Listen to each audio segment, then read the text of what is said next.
Shumë pak se të folet për abuzimin e burrave, as një temë se një martesë se sa qysh folet për abuzimin e grave, po çdo ditë gratë po keq trajtohen, po abuzohen, pajtona me atë pjesë, po dhe burrat be, vallai jën tu hiq që tash. Në martesat e tyve ka burr që shembull tybe dhe priton të shtëpia bre me shku, se e din se shka e pret zhurr me potere 100 fjalë. Shembull sot një grua në martesën s'do me thonë veç më të rrej, po abuzim më shembull edhe me fjalë edhe me gjeste. Sot një grua në martesë të martohet ka këshyr me pas në kontroll burrin e vet në çdo aspekt. Burri vet nashta një hapsun e qet ose një vendim sun e merr pa e vet ato. Unë s'po them që s'duhet me vet hiç, pa mu pajtu, ama dhe duhet pak si burri mi marrë dhe vendime vet. Sot burri shembull nuk guxon me thirr familjen e vet me shku me nejt, pa e marrë aprovimin e gruas vet.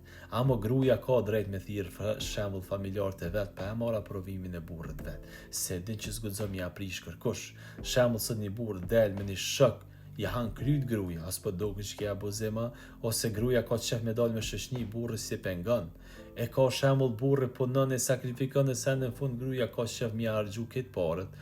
Edhe nëse i thot burri jo diçka ja qet met ajo, kështu që ai heshti ngrati thot sa mos bëhet llopi le s'po foli, se s'ka qef më prish familja. Kështu që kjo është edhe abuzim shumë më i rënd se kanë herë më ta rrasë në shokllap.